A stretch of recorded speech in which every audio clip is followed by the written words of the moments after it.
যেকোনো অ্যাওয়ার্ডই আসলে কাজে আরও আশা যোগ করে, আরও উৎসাহ যোগ করে, আরও সাহস যোগ করে। শরীরের বয়স আমার আপনারা জানেন সবাই কত, কিন্তু আমার মনের বয়স সবসময়ই 16 থেকে 18 থাকে। আমি এমন একটা মানুষ যেটা আমি ভালোবাসি বা যেটা আমি মন থেকে চাই সেটা আমি করার চেষ্টা করি বা করি।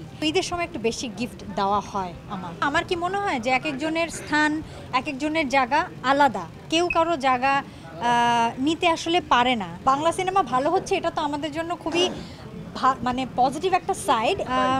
উইমেন্স ইন্সপিরেশনাল অ্যাওয়ার্ডস 2025 পেয়ে ভীষণ ভালো লাগছে। মিরর গ্রুপকে অনেক ধন্যবাদ, আগিজারকে অনেক ধন্যবাদ।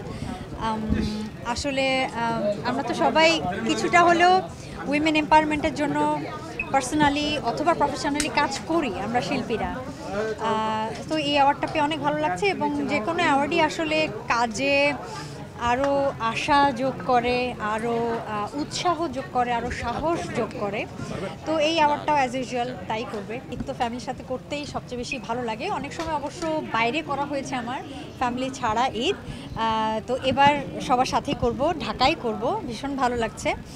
আর ঈদ না শুধু ঈদের দিন না, আমার কেন যেন ছোটোবেলা থেকেই মানে রোজা যখন শুরু হয় তখন থেকেই মনে হয় কবে ঈদ আসবে।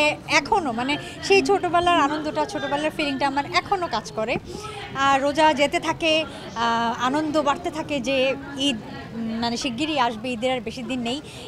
দেখা যায় যে কিছু যদি নতুন নাও কিনি বা কিছু যদি নতুন নাও করি স্পেশাল ঈদের জন্য, কিন্তু ঈদ ঈদ আমেজ এই ব্যাপারটা ভীষণ আনন্দ দেয়, একদম ছোট মানুষের মতো আনন্দ দেয় সত্যি। না এবার নাই, আমি বললাম তো একটু আগে যে আমি অনেক ঈদ এরকম করেছি আমার জীবনে যেগুলো দেশের বাইরে বা আমার ফ্যামিলি ছাড়া। তো এবার আমি দেশে করছি, ঢাকায় করছি এবং ফ্যামিলিকে সাথে নিয়ে করছি, এই জন্য আমি আলাদাভাবে অনেক বেশি আনন্দিত। আমি কিন্তু আমার হ্যাঁ শরীরের বয়স আমার আপনারা জানেন সবাই কত, কিন্তু আমার মনের বয়স সবসময়ই 16 থেকে 18 থাকে, এর বেশি বাড়ে না। সুতরাং আমি কিছু মিস করি না। আসলে আমি এমন একটা মানুষ যেটা আমি ভালোবাসি বা যেটা আমি মন থেকে চাই সেটা আমি করার চেষ্টা করি বা করি। সেই ধারাবাহিকতা আমি বজায় রাখি। বড় হয়েছি, বয়স হয়ে যাচ্ছে, এই কারণে আমি এটা করব না, ওখানে যাওয়া যাবে না, এটা বলা যাবে না, এগুলো আমি ফলো করি না। যেটা আমার মনে হয় আমার বলা উচিত, করা উচিত, আমি করতে পারি, আমি করি।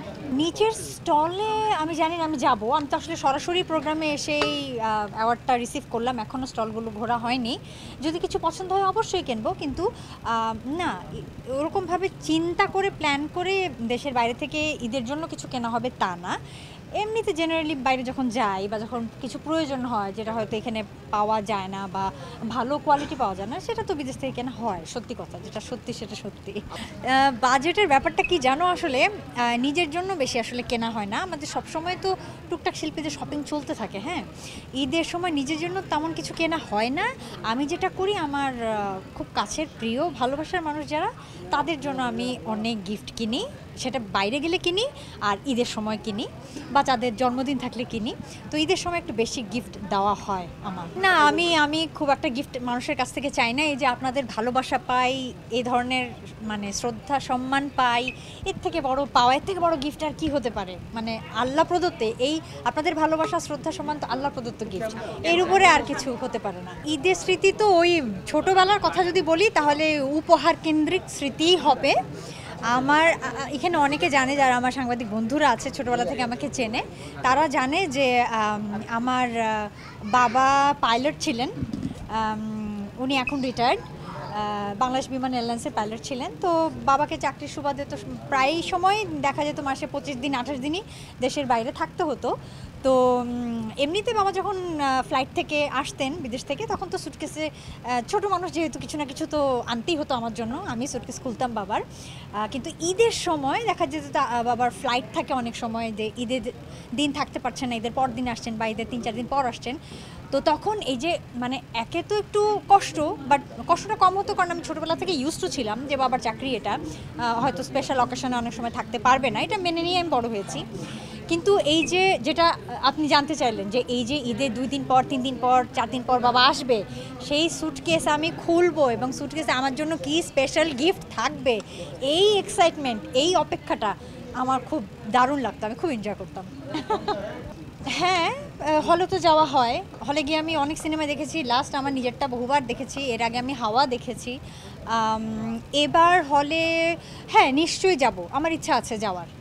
এটা এটা এখনও প্ল্যান করিনি, কারণ সত্যি কথা বলতে সবগুলো আমি দেখতে পারবো না, সময় হবে না বা সিচুয়েশন হয়তো হবে না সবগুলো দেখার।